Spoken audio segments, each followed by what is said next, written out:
For over a decade, there was someone moving silently through California, spreading fear without ever being seen, without ever being understood, and without leaving behind anything that could truly identify him, because the way he existed was like a shadow, shapeless, soundless, appearing only when it was already too late and disappearing before anyone could even process what had just happened.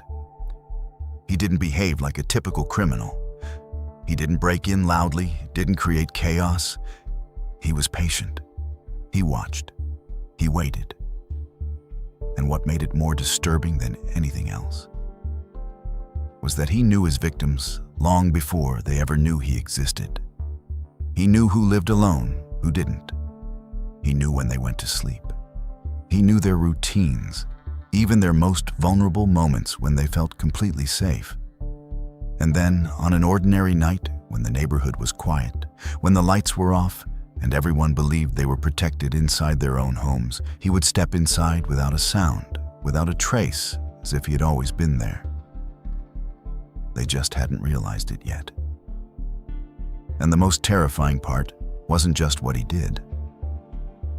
It was the fact that he got away with it for nearly 40 years, living a completely normal life, unnoticed, unquestioned, until the truth was finally pulled out of the darkness. And when it was, people realized something even more chilling than the crimes themselves. He had once been a police officer. Back in California in the 1970s, everything began in a setting no one could have imagined would become the starting point of one of the most haunting crime sprees in American history. It was a time when middle-class neighborhoods felt almost perfectly safe. Quiet streets at night, neighbors who knew each other. Children playing outside until dusk, and when darkness finally settled in, people would simply close their doors, turn off the lights, and go to sleep without thinking twice about checking the locks, because in their minds, danger was something distant, something that didn't exist just beyond their front door. But within that sense of safety, something began to shift slowly, quietly, almost unnoticed. Small break-ins started to appear. Nothing loud, nothing obviously violent. And the strangest part? Nothing of real value was taken. Money was still there. Electronics untouched. Yet inside the homes, everything felt disturbed in a way that didn't make sense. Drawers were pulled open, clothes dragged out, personal belongings moved around, especially the more private ones, as if the intruder wasn't searching for valuables, but for something else, something tied directly to the lives of the people inside. At first, police treated these as unusual but minor burglaries. No signs of violence, no urgency to dig deeper. But for the people who experienced it, the feeling left behind wasn't about stolen items. It was something far more unsettling, something harder to explain, the sense that their private space had been violated in a deeply personal, intentional way.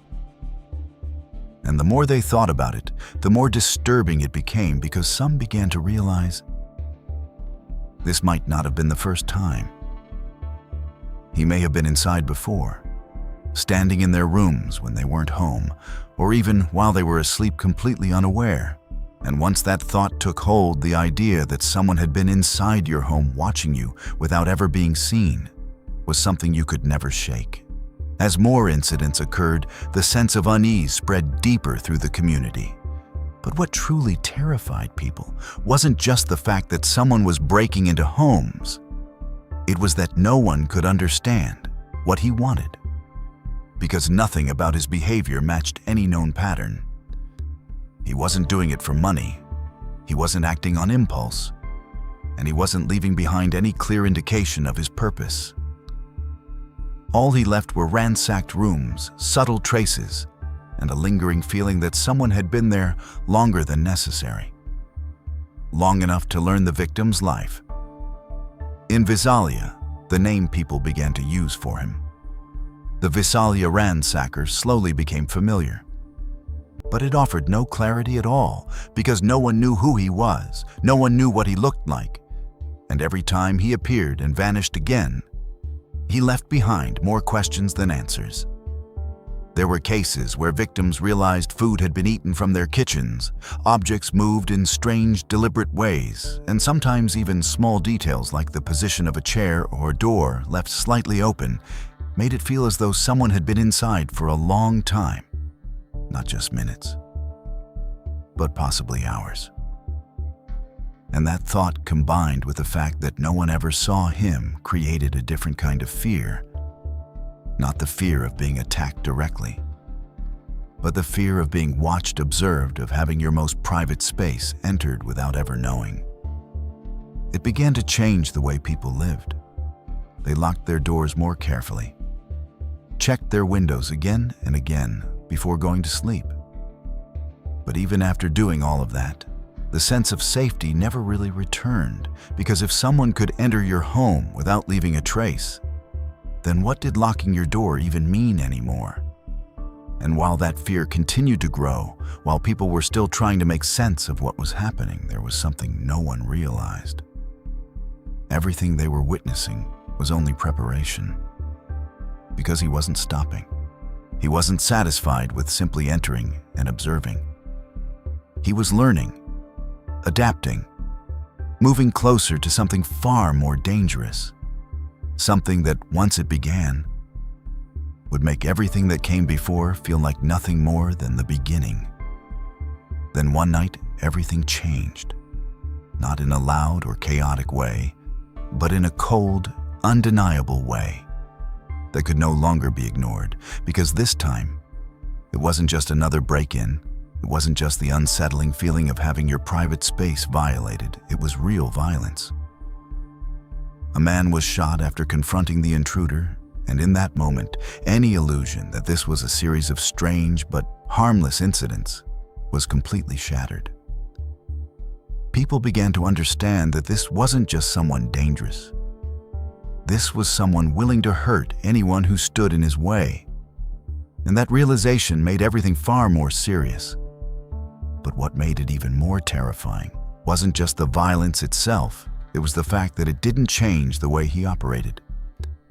He kept breaking in, kept searching, kept watching, as if that incident was only a small part of something much larger. He was building something no one could fully understand.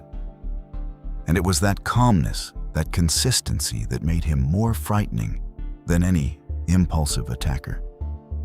Police started to realize they weren't dealing with an ordinary burglar, but they still didn't have enough information to understand what he really was, because there was no clear description, no solid evidence, only repeated patterns and a growing sense that this man was always one step ahead of them. Meanwhile, the community began to change in visible ways.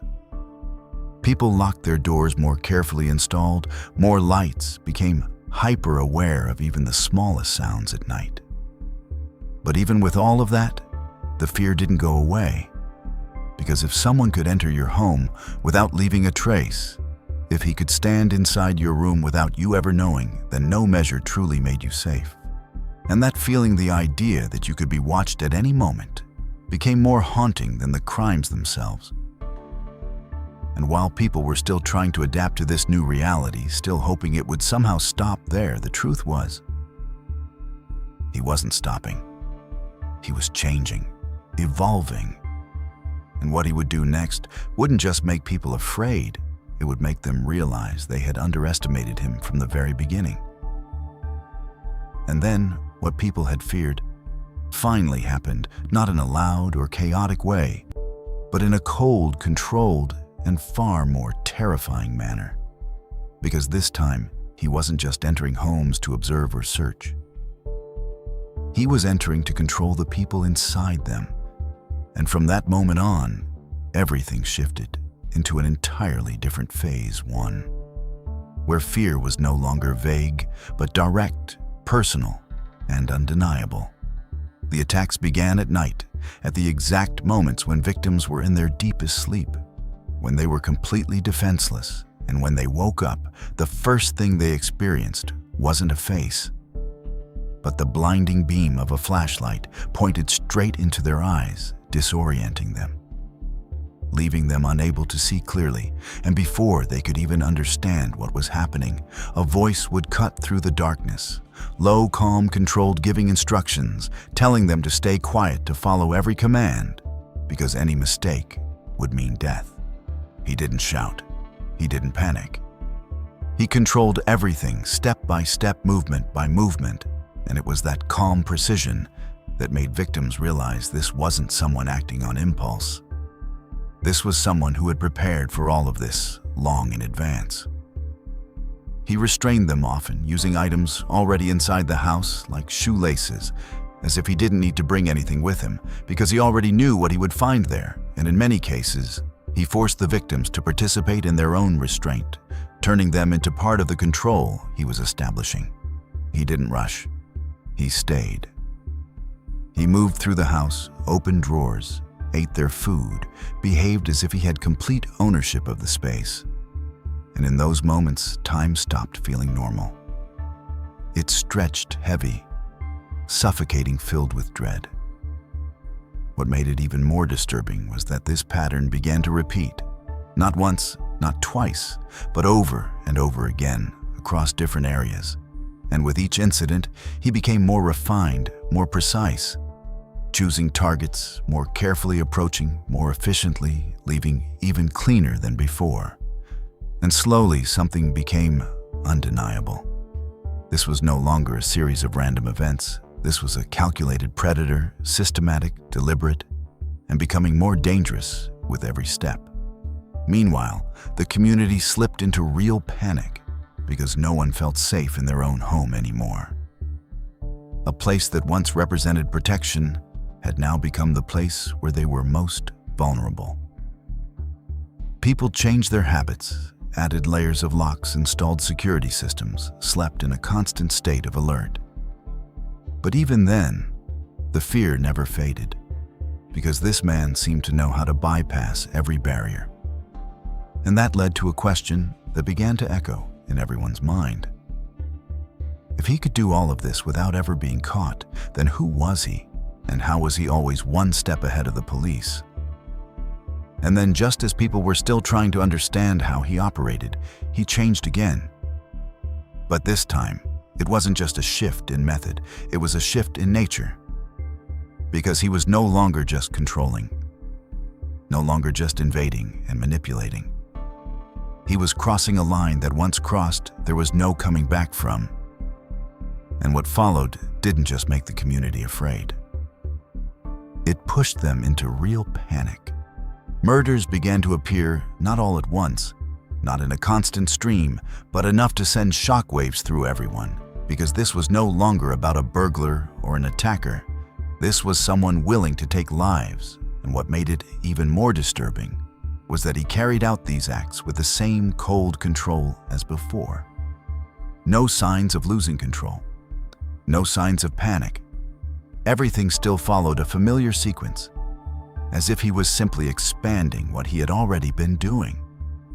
The victims were no longer just people who had been attacked, and they became part of a scenario he had already designed, especially couples, because with two people, he could exert more control, create more fear. And that seemed to be a deliberate part of how he operated, restraining them, separating them, forcing them to witness each other's terror.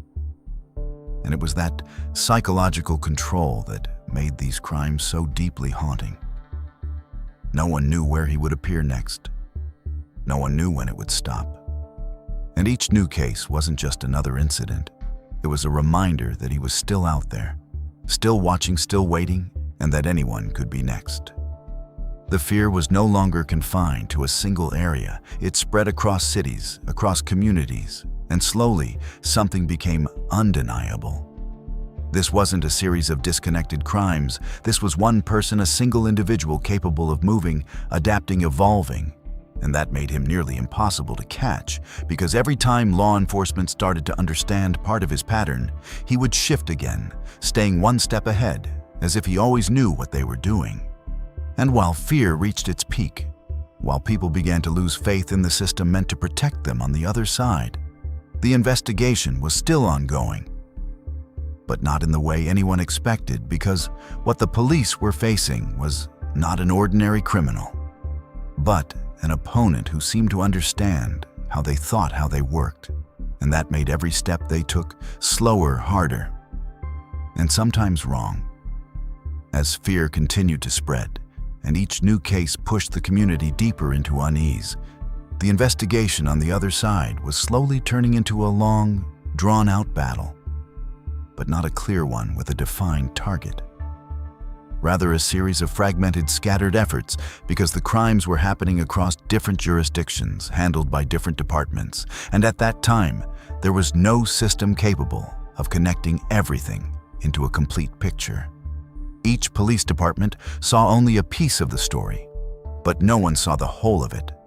And that made him almost invisible within the system because he wasn't just moving geographically, he was moving through the gaps in how law enforcement agencies communicated and worked together.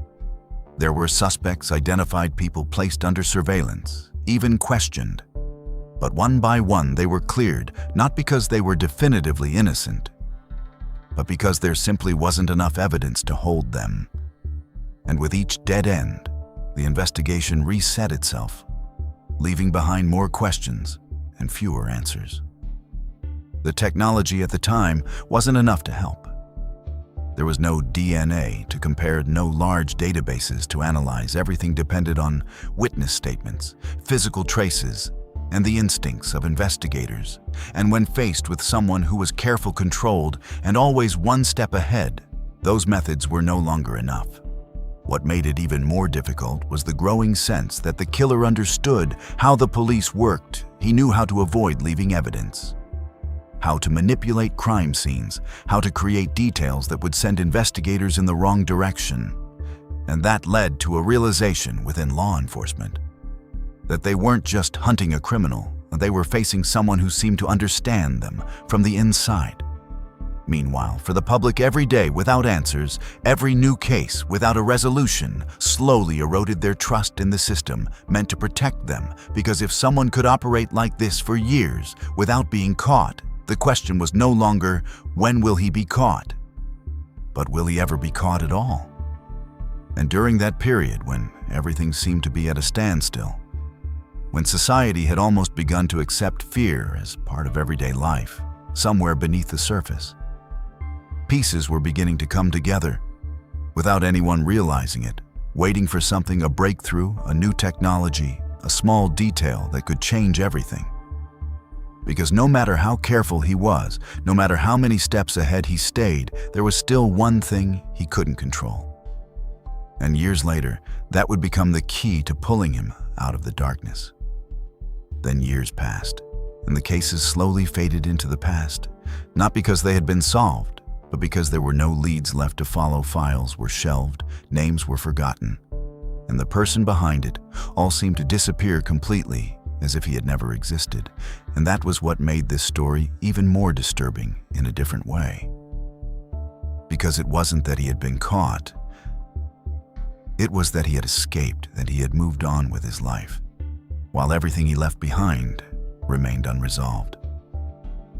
But years later, as technology began to advance, as science pushed beyond what had once seemed impossible, something incredibly small, something invisible became the key to everything. DNA. At first, DNA analysis was simply a tool to support investigations, but over time, as data accumulated and methods became more precise, investigators began to realize that cases that once seemed unrelated could now be connected not through witness accounts, not through assumptions, but through a biological trace that could not be altered. And with that, old cases came back to life. Files that had once been forgotten were reopened because for the first time, there was a way to look at everything and say, this wasn't a series of isolated events, this was a pattern, and behind that pattern was one person. But what made this breakthrough even more significant wasn't just confirming that there was a single offender, it was opening a completely new path, one that had never been used in this way before. Genetic genealogy. Instead of searching directly for the killer, investigators began looking for people who were biologically related individuals who may have known nothing about the crimes, but carried a piece of DNA that matched the suspect. And from there, They worked backwards step by step, through generations, through family connections, narrowing it down from thousands to hundreds, from hundreds to just a handful of names. It wasn't a fast process. It wasn't a sudden breakthrough. It was a series of small, precise, patient steps, much like the way he had once operated. Perhaps it was that same patience that allowed them to finally reach the end. And then, after all those years, after decades of not knowing who he was, a name finally emerged, not from a chase, not from a confession, but from data, from a biological connection. And when that name was placed on the table, when everything began to align, when the past and present collided, the truth came into the light, a truth that left everyone following the case stunned. The man behind it, all the one who had spread terror for years, had once been a police officer. And then, when his identity was finally uncovered, when all the pieces had fallen into place, what followed wasn't a dramatic manhunt or a cinematic confrontation, but something far colder, something almost unsettling in its normality. Because after everything he had done, after decades of escaping, he was no longer a shadow in the dark. He was an elderly man living in an ordinary neighborhood with a life that no one around him had ever questioned. And that was what made the truth more disturbing than anything else, because it showed just how perfectly he had blended into the world. In 2018, when police finally made the arrest, there was no violent resistance, no desperate attempt to run just a moment where the past collided with the present, as the 72-year-old man was placed in handcuffs, and with it everything he had hidden for decades began to surface. For those who had followed the case for years, it was a shock but also a release, because at last the question of who he was had an answer. And that answer was exactly what made it so chilling, because he wasn't a stranger, not some unreachable figure in the dark. He had once been part of the very system people trusted to protect them. After his arrest, when confronted with overwhelming evidence, he confessed not in an emotional or explosive way, but in a manner that felt almost empty, as if everything that had happened was just a distant part of his past that he no longer felt anything about. And that only made it colder, because there was no clear remorse, no real explanation, only acknowledgement. The sentence that followed reflected the severity of his crimes, multiple counts of murder and numerous other violent offenses. But instead of facing the death penalty, he accepted a plea deal. And for some, that wasn't enough, but for others, the fact that he had been exposed, named, and forced to confront what he had done was already an ending they never thought they would see. And as the news spread, as his name filled headlines across the country, the public reaction became a mix of shock and relief. Shock at how unbelievable the truth was, relief that a nightmare that had lasted for decades had finally come to an end. But even within that relief, there was still a quiet question that remained. If he had been able to live among them for so long without ever being discovered, then how many others out there were doing the same thing, still hidden, still unseen?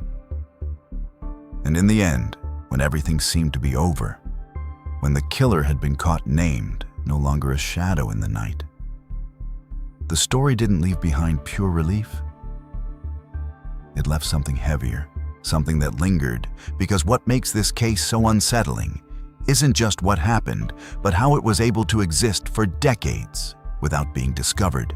How one person could live two lives at the same time, one completely normal in the open, and another hidden in the dark where no one could see.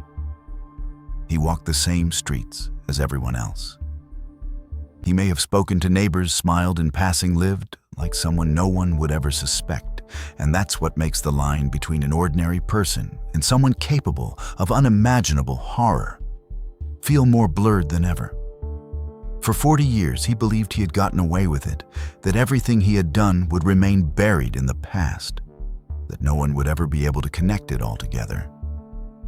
And for a long time, he was right, because there was no technology, no data, no way to see through the layers he had built around himself.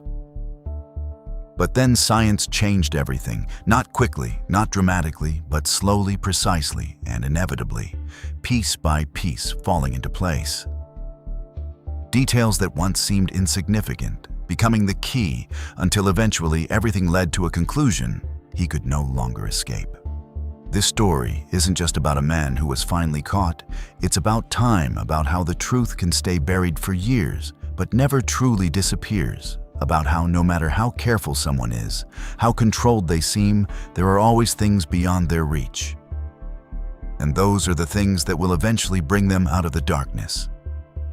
And maybe the most unsettling part isn't what happened back then, but what could be happening right now, because if someone could exist like that for decades without being discovered, then the question is no longer whether it's possible, but where it's happening to whom, and how much we really understand about the people around us. If you've stayed with this story until the very last moments, then thank you. Truly for taking the time to watch, because stories like this aren't just meant to be heard, they're meant to be felt, to be thought about. And maybe in some way, to make you see the world around you a little differently. If this video pulled you in, if it kept you hooked through every detail and every moment, don't forget to leave a like to support the channel. And if you want to keep exploring more true crime stories, more cases filled with mystery and lingering darkness, make sure to subscribe and turn on notifications so you don't miss what comes next, because there are still many stories out there. And the next one might be even more unsettling.